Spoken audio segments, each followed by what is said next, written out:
Assalamualaikum warahmatullahi wabarakatuh. Selamat siang Dewan Juri yang terhormat. Terima kasih atas waktu dan kesempatan yang telah diberikan. Pada kesempatan kali ini, kami sebagai tim oposisi akan menyampaikan argumen kami terkait dengan mosi. Dewan ini percaya bahwa pendidikan yang berfokus pada pengembangan keterampilan dan praktik sosial lebih baik dibandingkan hanya berfokus pada kemampuan kognitif akademik saja.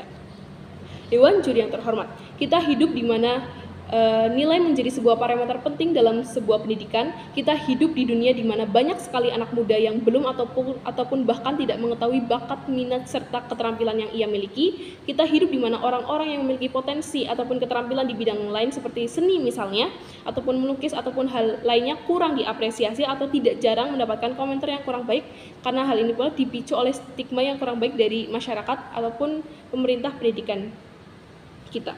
Dengan hal ini menjadi sebuah pertimbangan yang penting ketika anak muda ini harus dihadapkan dengan pendidikan yang berfokus pada pengembangan keterampilan ataupun skill dan praktik sosial saja. Selain itu pula, jikalaupun fokus dari pendidikan pengembangan keterampilan dan praktik sosial ini hanya memiliki sasaran untuk pertama, mengembangkan kemampuan menyelesaikan masalah, kedua, kemampuan bekerja sama, yang ketiga, meningkatkan jiwa kepemimpinan serta tertanamnya pendidikan moral, maka dengan ini tim oposisi menyatakan bahwa hal ini dapat dijalankan ataupun selaras juga dengan adanya fokus ataupun tujuan adanya pendidikan kemampuan kognitif akademik. Perlu ditegaskan juga bahwa pendidikan kognitif akademik di sini tidak 100% ataupun tidak seluruhnya hanya belajar saja sehingga membuat para peserta didik ini bosan ataupun jenuh.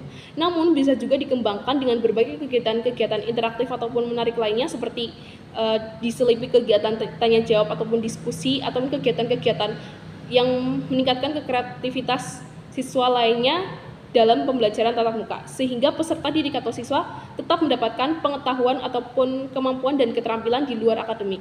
Selain itu pula hal ini bisa diciptakan atau diaplikasikan ketika kita mengikuti kegiatan ekstrakurikuler, yaitu kegiatan di mana di luar akademik yang bisa menyongsong atau bisa meningkatkan jiwa sosial dan jiwa-jiwa di luar akademik kita. Berikut saya akan menyampaikan 3 argumen untuk mendukung pernyataan saya. Yang pertama, pendidikan kognitif menjadi pendukung seseorang untuk masuk ke perguruan tinggi. Seperti yang kita tahu, kebanyakan orang memasuki perguruan tinggi dengan jalur SNBP ataupun SNBT, yang dimana di dalamnya terimplementasi atau terdapat pendidikan kognitif, seperti SNBP misalnya. Di sini peserta didik diharuskan untuk memiliki nilai yang baik di mata pelajaran mulai dari kelas 10, yang nantinya sebagai pertimbangan untuk memasuki eligible yang digunakan sebagai syarat untuk mendaftar perguruan tinggi. Begitu juga dengan tes SNBT. Dalam hal ini berarti pendidikan kognitif penting sebagai penunjang masa depan seseorang. Hal ini juga sudah sejalan dengan program pendidikan yang sudah diterapkan oleh pemerintah Indonesia, yaitu penerapan kurikulum merdeka, yang dimana di dalamnya terdapat tetap menjalankan pendidikan kognitif yang dirangkum dan dikemas dalam berbagai kegiatan yang menarik. Dalam skenario terburuk yang disampaikan oleh tim pemerintah misalnya bahwa pendidikan kognitif tidak 100% menjamin atau penuntut seseorang masuk atau tidaknya di perguruan tinggi, memang iya. Namun sebagai manusia yang beriman dan percaya terhadap kehendak Tuhan dan hanya bisa berusaha semaksimal yang ia bisa dan hanya bisa bertawakal, maka argumen ini akan tetap kuat. Yang kedua, pendidikan dan pengembangan keterampilan dan praktik sosial. Selanjutnya perlu ditegaskan juga bahwa dengan adanya penerapan pendidikan kognitif yang diterapkan oleh pemerintah ini juga tidak akan mendatangkan kesia-siaan, karena nantinya ketika akan mencari lowongan pekerjaan pun akan tetap ada prasyarat-prasyarat yang ada hubungannya dengan penerapan pendidikan kognitif.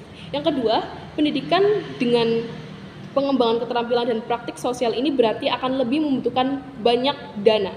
Pendidikan dengan pengembangan keterampilan ini berarti dari pemerintah harus dapat mengalokasikan dananya untuk kebutuhan pendidikan untuk memenuhi sarana dan prasarana, yang dimana hal ini sebagai tugas dan tanggung jawab dari pemerintah.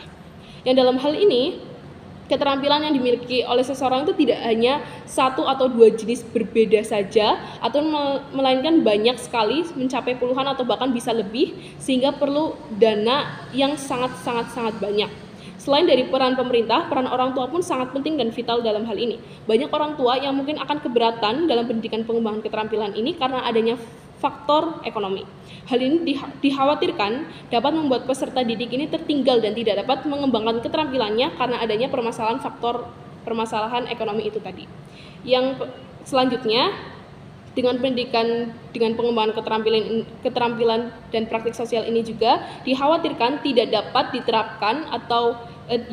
diterapkan di wilayah 3T, sehingga hal ini menimbulkan diskriminasi karena di wilayah 3T ini sangat minim sarana dan prasarana. Yang ketiga, pendidikan kognitif dapat diterapkan di dalam pendidikan ataupun lingkungan manapun. Pendidikan kognitif ini relatif dapat diaplikasikan di mana saja ataupun kapan saja, atau dalam kata lain fleksibel. Yang dimaksud dalam hal ini dengan adanya pendidikan kognitif dapat lebih mudah dalam penerapan dan penerataannya. Mengapa dapat dikatakan demikian? Karena misal pada daerah-daerah pedalaman tadi seperti 3T tetap akan mendapatkan atau menerima pembelajaran dari guru-guru di sana sehingga tetap mendapatkan pengetahuan yang ada sehingga akan meminimalisir ataupun meminimalkan potensi adanya diskriminasi pengetahuan yang ada. Dengan demikian, secara kesimpulan, kami sebagai tim oposisi menyatakan dengan adanya penerapan pendidikan kognitif akan tetap penting demi menunjang kehidupan masa depan seseorang karena yang pertama, pendidikan kognitif sebagai pendukung atau penunjang seseorang untuk masuk ke perguruan tinggi. Yang kedua, pendidikan dan pengembangan keterampilan dan praktik sosial ini berarti akan membutuhkan lebih banyak dana daripada pendidikan kognitif akademik. Yang ketiga, pendidikan kognitif dapat diterapkan di dalam pendidikan ataupun lingkungan manapun sehingga dapat dikatakan fleksibel. Demikian argumen yang dapat tim oposisi sampaikan. Terima kasih atas perhatiannya. Wassalamualaikum warahmatullahi wabarakatuh.